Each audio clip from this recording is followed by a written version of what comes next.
Welcome back to the Next Level Life podcast. I'm excited to bring you another amazing guest today. I've invited the beautiful Lisa Macale from Golden Brands to come and join us. Thank you so much for joining us today, Lisa. Thanks so much for having me, Christine. I'm excited to chat all about everything that you've created within the Golden Brands brand and membership, and also talk about the amazing conference that you have coming up in Brisbane in October. So just to kick things off, would you mind just talking to us a little bit about your journey and tell us a little bit about Golden Brands? Yeah. So my journey, just to give like a quick overview, because this is actually the fourth business that I have started.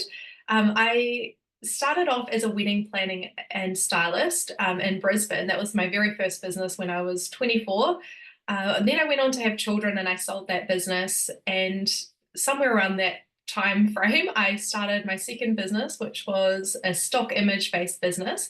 That business, for various reasons, didn't work out. So we ended up closing it. And then I moved back to New Zealand, where I'm based at the moment. And my third business was Socialized, a social media management business.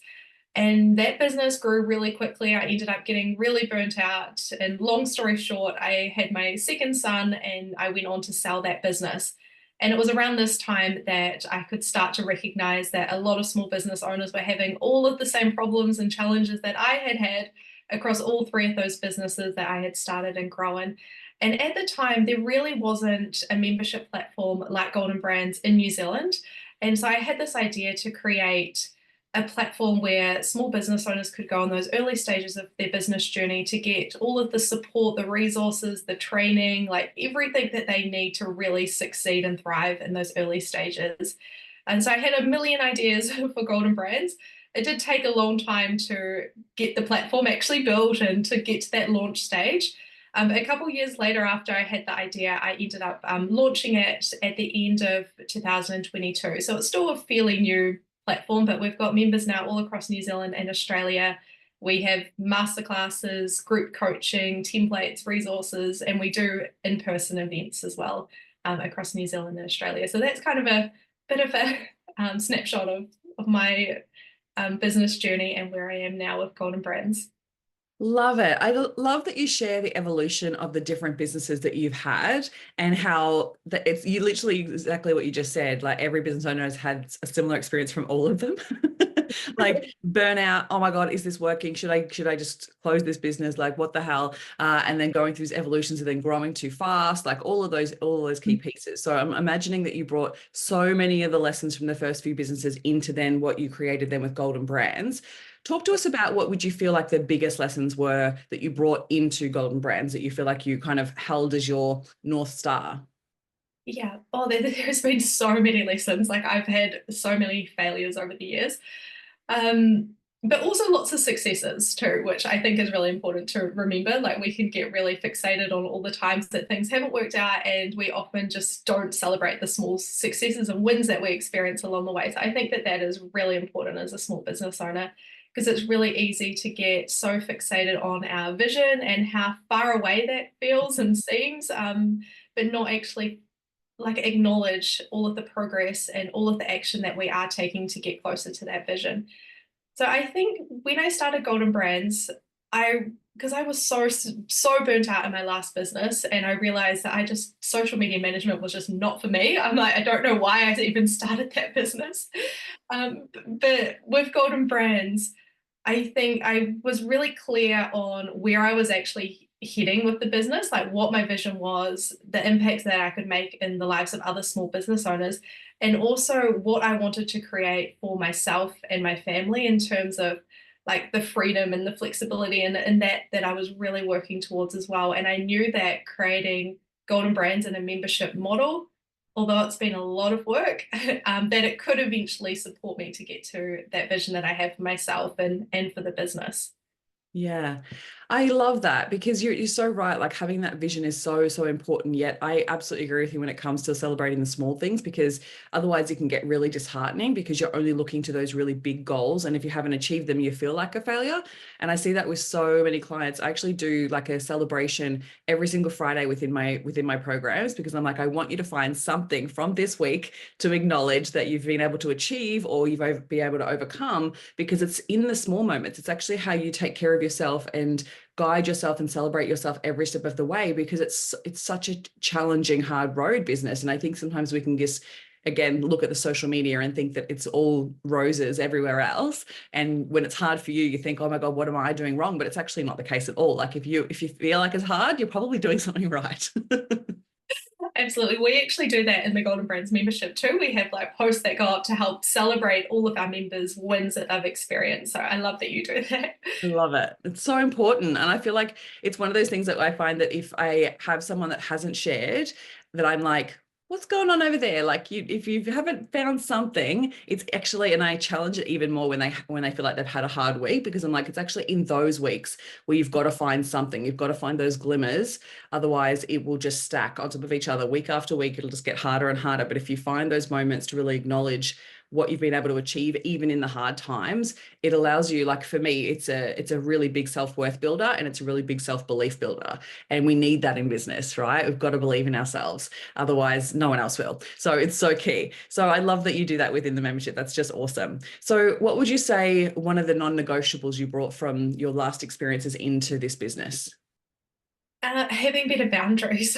Like there's certain boundaries, and I actually have them written down and I stay true to them, because in my last business, boundaries just went out the window. I was just working like a crazy person, and I was saying yes to every single opportunity, every single client, because I was just, honestly, I was just thinking about the money, and that was what was driving me. I'm like, I found out a week before I launched the business, my last business, that I was pregnant with my second son.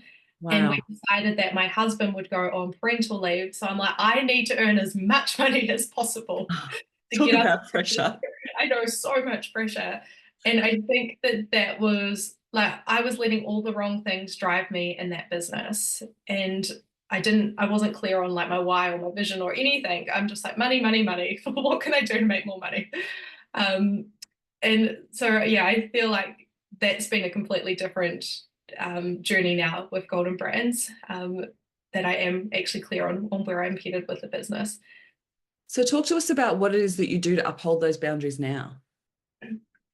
Well, I think like they're non-negotiables for me. So when someone, because people constantly test the boundaries, and I think as a small business owner, like that's always going to happen. Yeah. So for example, one of those boundaries that I have certain days of the week allocated to certain things, because like that's the only way I can get through the amount of work that I have to do. And I've got two little kids, so I can only work school hours. So I only do my like meetings with inside the membership on one particular day of the week. And there's a reason for that, because then we have like group coaching on Tuesdays, we've got other things on Thursday. So Wednesday is the day that I do those meetings. And I quite often get people ask me like, oh, I can't do Wednesday. Can you do Monday night? Can you do Saturday morning? I'm like, no, Wednesday is the day that I do that. Um, Mondays. Oh my God. No Yeah, thanks. and Not, as much as not like in happening. the past I would have just said yes, I'm like, oh yeah, well I'll make that work. But I'm like, I actually can't now, because I have children in the evenings and in the weekends, and like I can't take meetings when my kids are here because it's just so disruptive. So just that's like one of the boundaries Yeah. that I have, just being really clear about what I say yes to, and what's like a no, that's not for me. Love Um, that. I always love to like tack on how it's also beneficial for the client as well. Like if someone's listening and they're like, oh, but maybe you've got the reason that you can say you've got kids, so you can't do it in those hours. But if you don't have kids, how can you use that excuse? Right. And it's like, not that it's an excuse, but like use that reason. And I'm like, I always like to communicate how it's beneficial for them. So like I have to often have people ask me if I can do early morning sessions, like 6 a.m., 7 a.m., because I have clients in the US and the UK. And I'm always like, sorry, no, like unfortunately, like I am not the best coach for you in the morning. I yeah. cannot get up and function and have my brain switched on the way I would like to be able to serve you at 6 a.m. in the morning. So if you want me to be a great coach for you, we're going to have to do evenings, because that's only the only time I can do for outside of Australia. But then I obviously keep Australians within that time frame. But you're so right. And I feel like the social media managers listening to this, we're going to be like, we'll take a lot away from what you've just shared, because the social media manager business is hectic, right? Like it's go, go, go all the time. You're trying to switch off all the different platforms, and it feels like you have to be available and accessible 24/7. I see burnout happen with so many social media managers. Yeah, I do too. Yeah, it's a hard industry. It's a hard job to have, a hard industry to be in. But that's why, like the boundaries, it's important to have them. And when you're upfront with your clients and you set those expectations, then they respect that. But when you try and bring them in later down the track, like 4 months into working with a client, it's much harder to do it. So I 100%. think it's just good to write them out like really early on when you're taking on a new client, like have an onboarding document that has these are the expectations of what that I have with working with you. This is what I need from you to make this a success. And this is how we work. Like you can't contact me via Messenger, Instagram DM, like setting those boundaries. Email is the best point of contact, like telling your client how they can work with you to achieve the best results. It's going to work mutually beneficially for both of you. And having to reset them again and again and communicate them again and again. So if they are contacting you on Messenger, that you have to like put that boundary in place, because one of the biggest things I find with boundaries too is that if you let the line be crossed, then they will just expect that, right? So it's just being conscious of that, that it's just as important for you to uphold that discipline. Otherwise, you're basically letting them treat you a certain way. So being conscious of that. And I always like say it's almost like you're teaching a toddler like to not touch the hot stove. Like you have to say it a few times and communicate it a few times. You can say it with respect and kindness 100%, but just communicating it. And I love that you've placed it in that context of like, this is how we can best get the best results together. So that's awesome.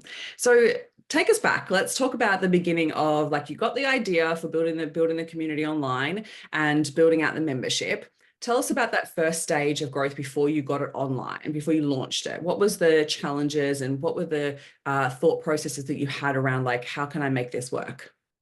Yeah, oh, it was such a big project to tackle. Because I had the whole membership platform custom built from scratch, which Wow. I probably wouldn't recommend to anyone to do that.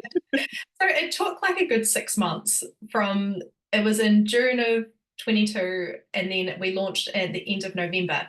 So yeah, 5 or 6 months it took just to build like the platform and, get all of my ideas down on paper, design the whole thing. And during that period, I was working like a crazy person to get to reach this deadline. And I thought I'd given myself like ample amount of time, but that was not the case. Like I actually really had to like hustle and really work hard in that time too. And Um, had you closed the social media business by then? yes, I had sold it a year prior. Okay, cool. Okay, cool.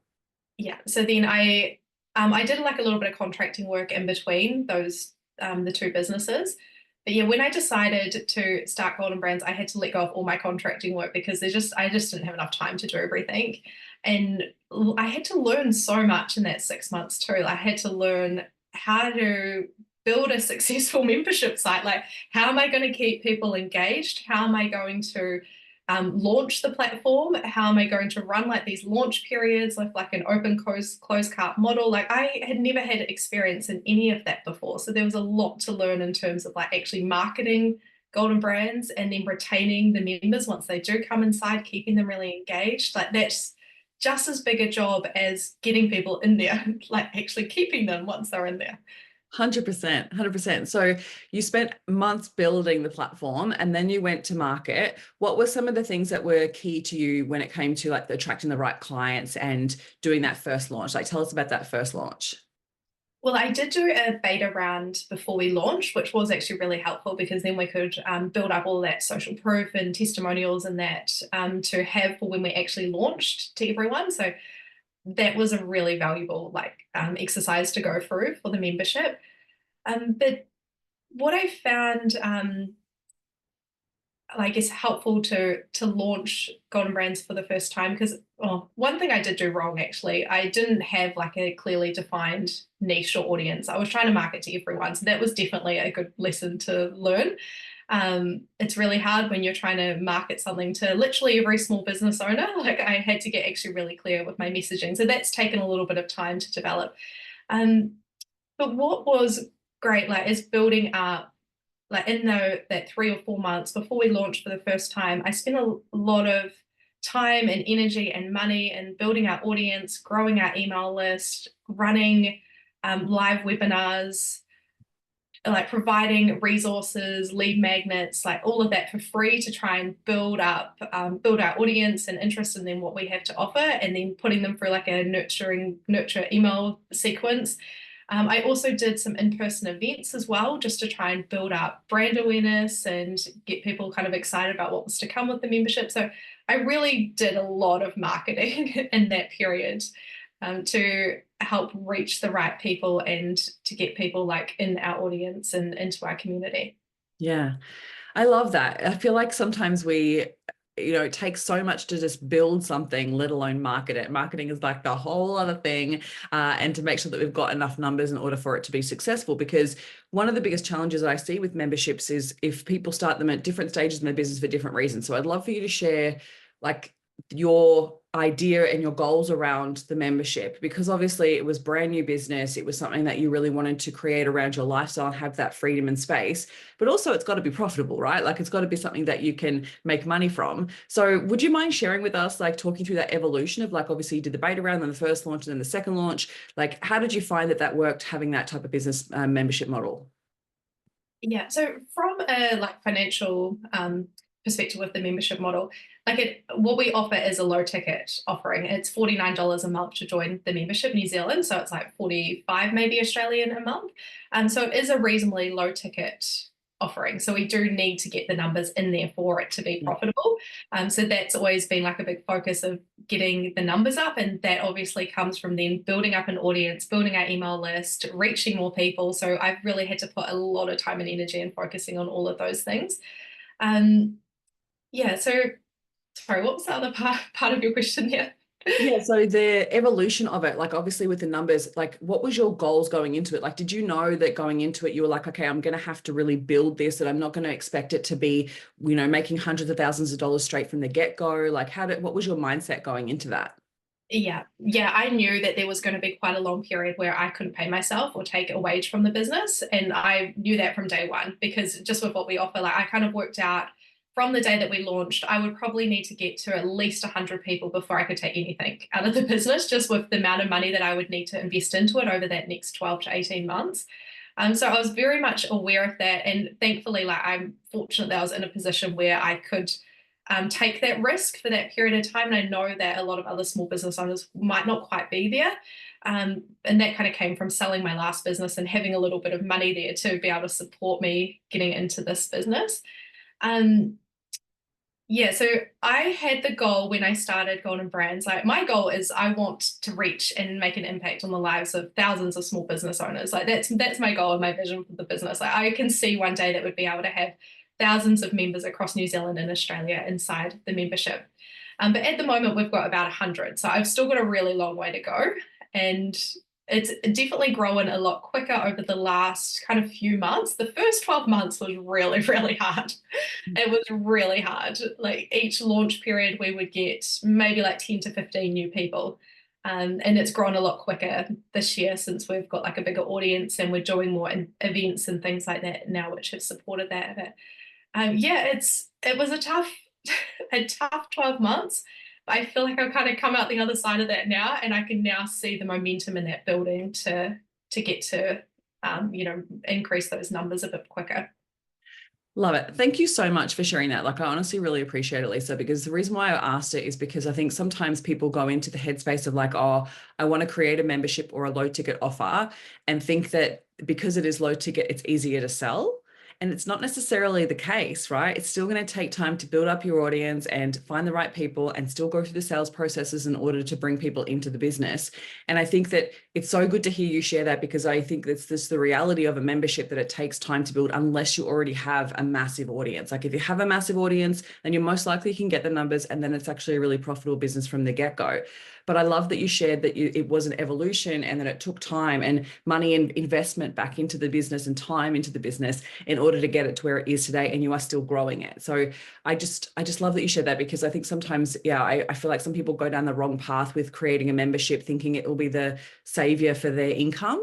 And if they don't have the backing or the time, like if they're expecting they're going to launch something and it'll or automatically have 100 members from the get-go, it leaves people feeling like they've done something wrong or that they're a failure. But really, it's just what it takes to build the business, right? Like it takes time, energy, effort, and money in order to invest in getting it to those stages of growth.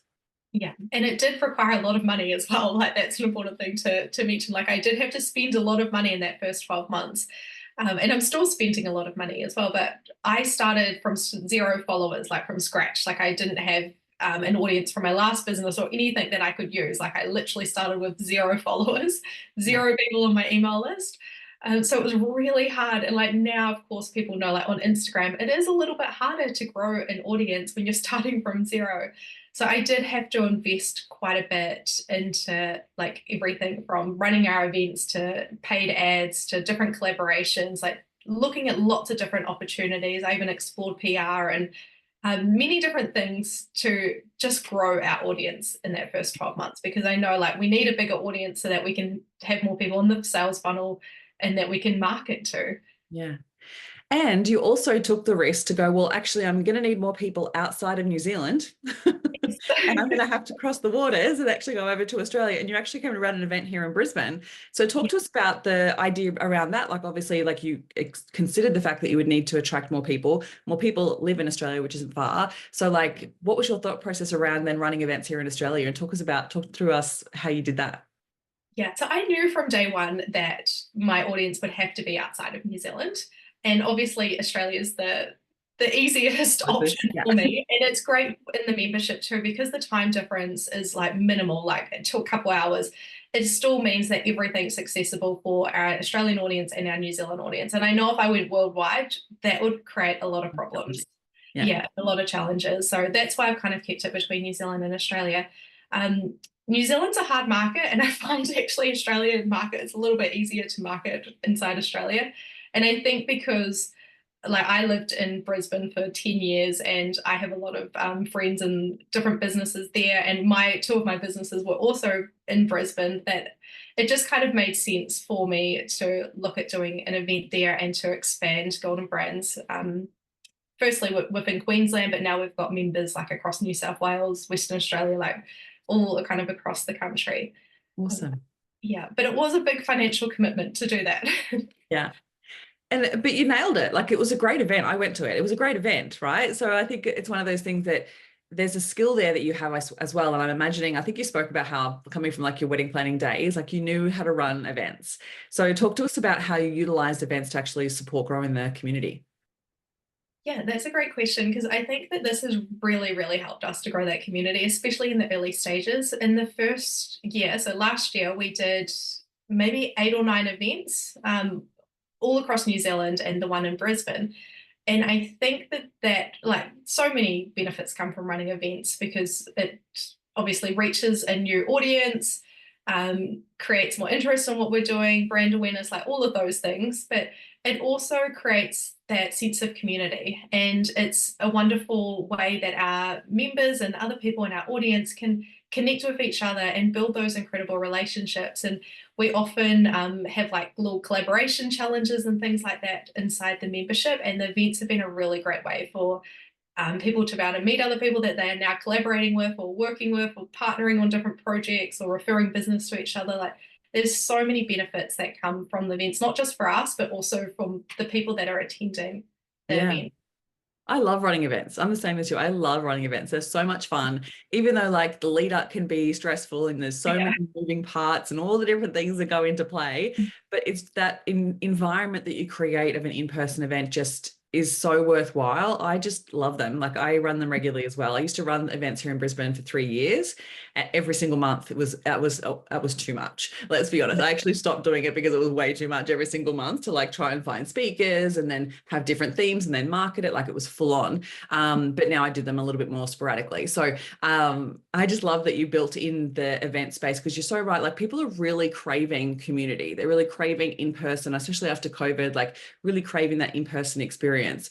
So then talk to us about, like, with the different events that you ran last year, how were they different compared to what you're creating for the conference in October? Well, the events we did last year were kind of more smaller, intimate events. Normally evening events, and the conference is going to be like our first like full day event with 11 speakers, over 120 attendees. Like it's going to be on a bigger scale to what we've done previously, which I'm really, really excited for. I'm excited to head back to Brisbane. I'm excited to go to the Carlisle and just have such an amazing lineup of guest speakers joining us. So this is going to be, yeah, on a slightly bigger scale from our other events, but still very much in the same format that we do for all of our Golden Brands events. Love it. So what can someone expect from attending the conference? There'll be lots of opportunity for networking, and it will be done in a way where you're not going to have to wear a name tag and then get up and introduce yourself in front of everyone. Like done in a way that just feels really natural and authentic. And we'll be having multiple different like exercises and things throughout the day to really encourage people to connect with one another. So my goal kind of for the conference is that everyone leaves with at least like 5 to 10 new business connections made. Awesome. And of course, there's going to be lots of wisdom and knowledge and incredible lessons that our guest speakers will be sharing. Lots of those little like gold nuggets of information that we can then take and apply to our own business journey.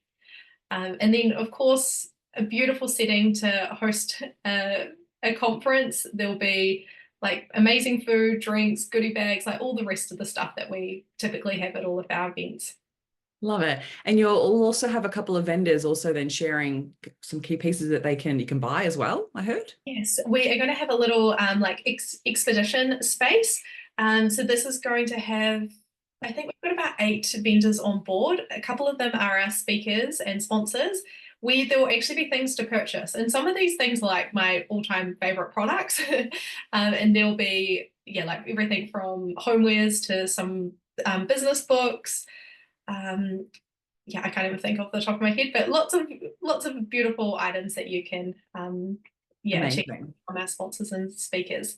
Amazing. So full day of inspiration, full day of learning from incredible people who have achieved some massive things within their own businesses, incredible panels that you have running as well, and lots of networking. Yeah. Yes. Yeah. Sounds awesome. I can't wait. I've already got my ticket. So if anyone is listening and they want to grab their ticket, feel free to, I've popped the link in the show notes. So definitely come along. And if we've never met before, I want to meet you. And if you haven't met Lisa, I'm sure she'll want to meet you as well. So make sure that you grab your ticket and come along. Sorry, October 8th. Is that right? October 8th in Brisbane at the Carlisle.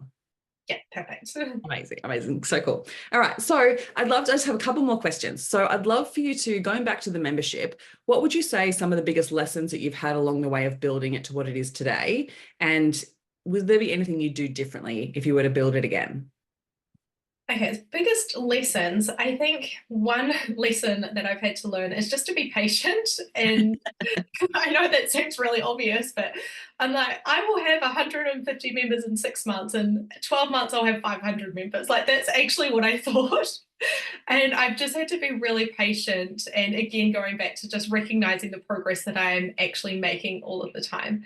I've also just had to really listen to our members, and I survey them quite frequently. I have a lot of conversations with our members just to ask like how we can actually best support them. Like what challenges are they facing at the moment? Like what do they need access to? And making sure that I'm constantly adapting the membership to suit the needs of our members. Like we're making changes every other month, like big changes. I'm just constantly, because it's still a very new platform, like I'm constantly adding new things into it, just mixing up how we do things to get people's feedback and just making sure that our members are really supported and connected with inside the membership. So those are a couple lessons, like making sure I'm surveying and listening to our audience. Well, another lesson I've had to learn, I'm not really a numbers person, but to run a membership successfully, you have to get really clear on the numbers. And like you have to be across everything from like what it's costing you for every new member that you acquire into your membership, like what it's actually costing you to get that person into your membership, what your churn rate is, like how many members are dropping off every month, what the industry averages are, like what you should actually be if your rate is good compared to the industry averages or if it's something that you should be working at. Like getting really clear on those numbers and doing reporting often. I've never done that in other businesses, but I've had to get really, really good at it for Yeah. this business. And so you mentioned earlier as well, well, I mean, I love that you do the numbers because it's one of those things that I feel like a lot of business owners avoid, yet it can actually give you so much information and data to support the growth of your business. So I love that you do that. You mentioned earlier around like really learning to retain people. What are some of the lessons you've learned there? And what are some of the things you do now to make sure that you can retain more people more regularly? I think it just kind of comes back to like the basics, like just having conversations with those people and just making sure, like, if I can kind of see that there's members that haven't been a part of anything for a couple months or they're not really tuning in, like just actually touching base with them and saying, like, oh, what's going on at the moment? Like, is there anything that I can help you with? Like, just having those relationships with our members, then helps them to stay engaged inside the community. And Nice. I also do like challenges, and we've got what we call an accountability partner program where we match up our members with other members, like things like that, just to keep people really engaged and keep them actually taking action every month. That's another challenge too. Like we can give everyone all the content every month, but we want them to actually apply it and take action. Otherwise, there's just no point in them being there. So I'm 100. always kind of thinking of ways that we can encourage them to be applying that to their business. Yeah, love that. That's so key, right? Because like I can imagine that being a big impactor for retainment because if people aren't seeing the results because they're not taking the action because they're too busy learning, right? They get towards the end of the period and they're like, oh, well, why am I still here if it's not gaining me results, right? So even though it seems super valuable to learn, it's like actually it's the implementation of what you're learning that makes all the difference. Yeah, absolutely. Yeah. Love that. And I'd love to hear you share about like your experience with how you manage the content and how you manage all the key pieces, the moving parts, because when it comes to running a membership, like in my energy type, like I don't think I could ever run a membership for that long because it's just it just feels so overwhelming for me to think about all the constant things you need to be doing all the time. So talk to us about how you manage that and like how does that feel? Like how is that for you? Like is it something that you are always, like you mentioned, you're adding things and changing things all the time? Do you find that keeps things fun and exciting, or do you find that it's actually quite a lot to manage? Like if someone was coming in and thinking about creating a membership and they're listening to this, what would you say? Like what are some of the things that you do to help manage that? Yeah, I think that's a good point that you touched on. Like, from my experience, I've had four completely different business models. Running a membership business has been the hardest business model that I have ever done across everything that I have done. And it is really content heavy. Like the amount of content that you have to pump out every single month, like it is a lot. So if you don't enjoy creating content, then this probably may No. not be the right option for you, unless of course you're just facilitating and getting lots of other people to create your content. But yeah, it does take a lot of planning, and how I kind of manage it. I always try and have at least 3 months of content planned out in advance. And I know that might seem like a lot, but if I didn't, I would just be constantly stressed out, like panicking, like, what am I going to do for next month? Like, quickly edit some videos, and like it would just feel so overwhelming. So I always try and have like at least 3 months like done pretty much. And then I have kind of 6 to 12 months where I've mapped out our content like topics for each month. So Yeah, every month we have a specific theme for the month, and then all of our content kind of comes from that particular theme. Otherwise, it would just get, too messy to try and put in all these different pieces of content every month. Um, 100%. Love yeah, that. And I found that really amazing to hear. Like when we spoke about me coming in and also running a masterclass within your membership, and you were like, it's all good. We've got the rest of the few months are planned. Like, take your time. And I was like, oh, thank God. Because if you really wanted it this month, that was going to be a lot. So I was like, this is good. She's super planned. I love this. So talk to us about like, you obviously have guest speakers come in and speak as well. Like, how do you manage that? Like, so that's a whole other thing also bringing other experts in. Like, do you look for certain things? Do you you obviously plan very far in advance, but how do you go about finding people to come and create content for you? yeah. So we have a masterclass every month and a guest speaker. So I have to find someone for the masterclass and someone to be the guest speaker every month. So that, yeah, it does take a lot of research to find those people, but often I just come across people on Instagram and I just have like a saved folder on my phone of all the people that I could reach out to in the future that could Love it. speak on different topics.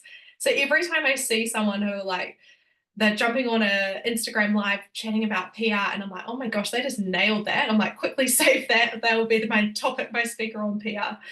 So just things like that as it comes up. But we also get, when we survey our members, we ask them like, who do you want us to interview? Who do you want us to get on board? And so a lot of the feedback and suggestions come from our members.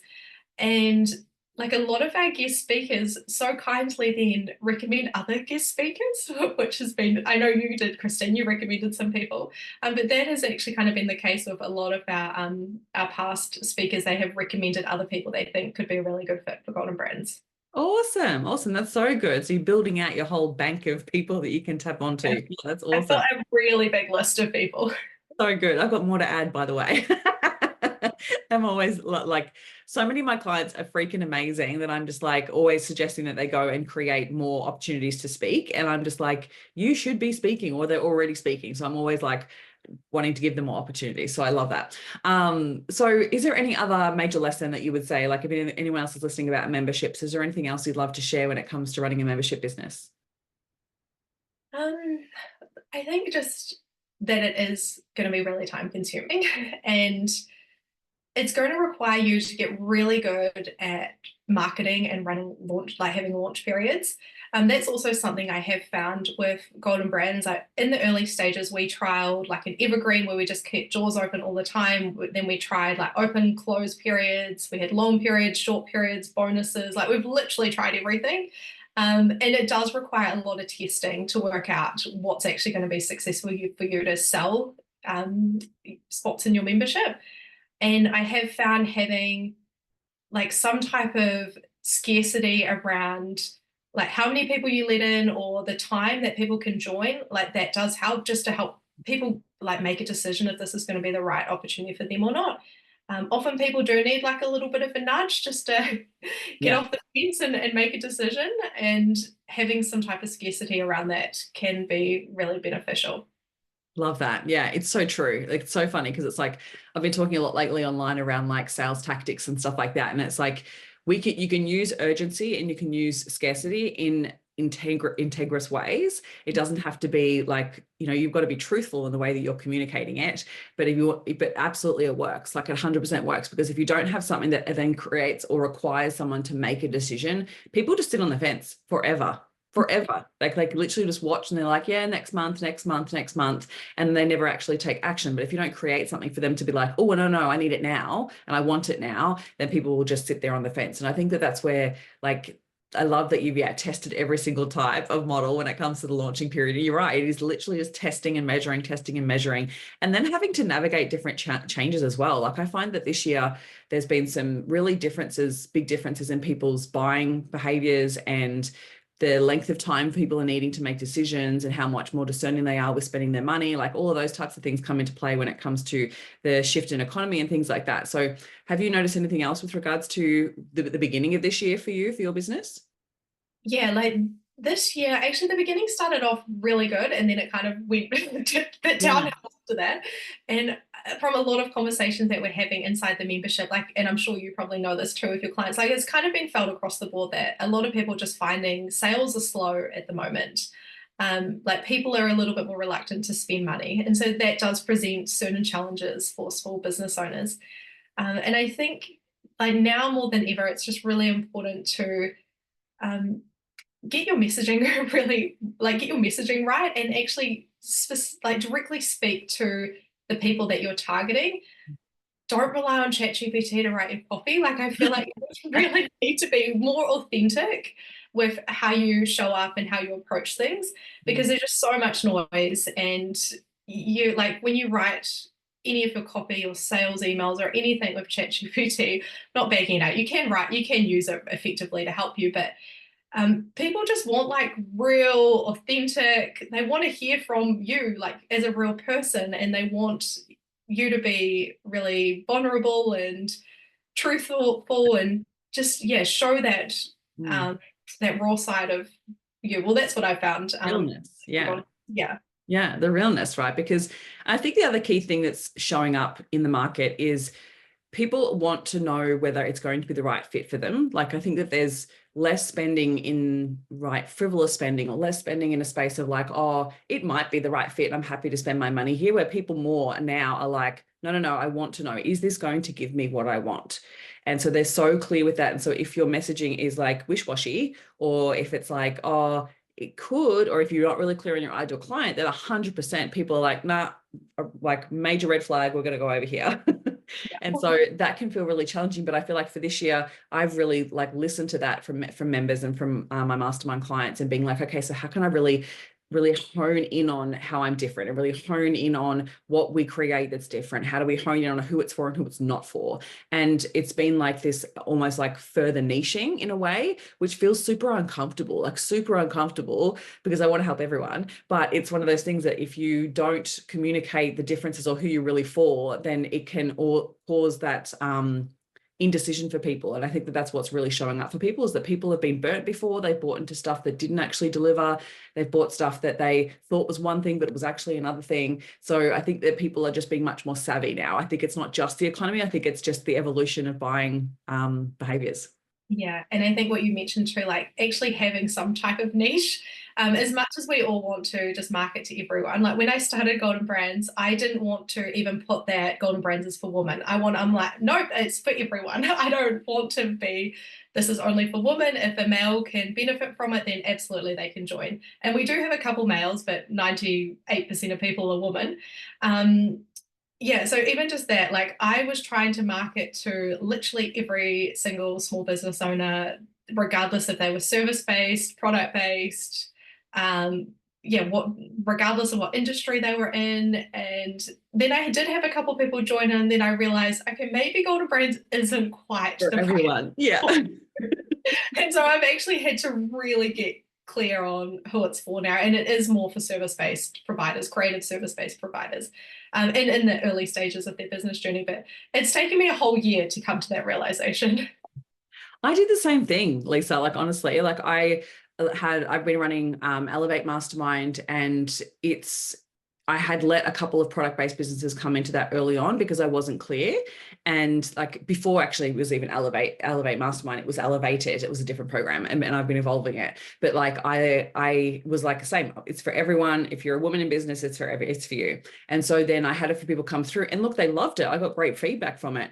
But then I was just like, for me to be able to really hone in on really delivering results in this area, I'm like, no, I'm service-based. Like that's my forte, that's my strength. And when it comes to a product-based business, it is so different, so different. So I was like, I can't go and create content to help you hit 10K months with a product-based business versus a service-based business, because they're completely different pieces of advice. So I had the same realization that I was like, okay, they were great, but next round, I'm just going to really niche it down even more to service. And I think that it just helps your client be able to make the right decision for them and make sure that they're investing in what's right for them.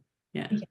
Yeah, I was doing the exact same thing. I've actually still got quite a few product-based business owners inside the membership. But in that first 12 months, I was trying to create content every month that spoke to a service-based business provider and a product-based, because I wanted everyone to be happy and to get like the results from the membership.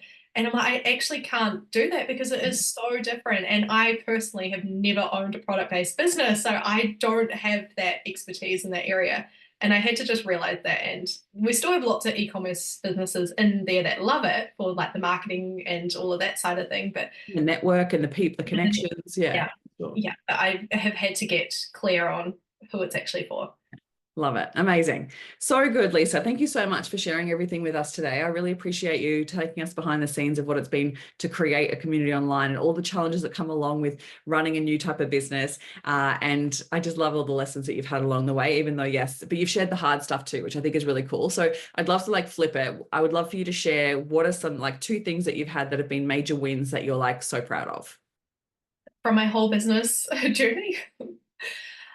Well, I think like in my very first business, because I was so young and naive and literally had no idea in the world what I was doing, I remember getting a call one day from Modern Wedding magazine, and they like, Lisa would like to feature you as one of the top 20 stylists in Australia. And I'm like, oh my gosh, like people have actually seen me and recognized my my expertise or creativity, even though I never felt like I was very good at wedding styling.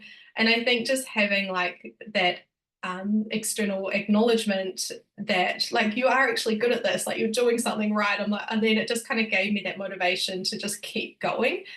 Even though I just had so much imposter syndrome in that business because I was so young and just literally so many things went wrong. So that was definitely kind of, I know, kind of seems a little bit insignificant, but just how that affected where I was at in that business journey just really pushed me to keep going. Um, I think with Golden Brands, like just every single month when I get feedback from my members about like from what you've taught me over the last couple of months, I've been able to go full time in my business, or I've hit 100K this year. It's my first year of business. Like hearing all of these success stories and how our members are like working together and how they're actually utilizing the tools and the resources to see results for themselves. Like every time, like that's just such a big win for me, and it just really motivates me to keep going and keep making it even better and better. So I love hearing, even if it's just something small, like someone's like, oh, I picked up a new client from Golden Brands this week. I'm like, oh, that's a win. Like, I'm so happy for you. I love that. That's so good. It's honestly like the testament to, I think, to business owners that really care about their people is like their wins are your wins. Yeah, That's the way I look at absolutely. it too. Like my clients' wins are my wins. Like I'm like celebrating you, shouting you from the rooftops. It's so awesome to see. So thank you so much for sharing everything with us today. I really appreciate you coming on the podcast. And if anyone is listening and want to come along to the Golden Brands conference happening in October in Brisbane, definitely check out the link in the show notes. It's going to be such an epic day. Come along and let's network. Let's get to know each other and have a great day. Amazing. Thanks so much for being with us today, Lisa. Thanks so much, Christine.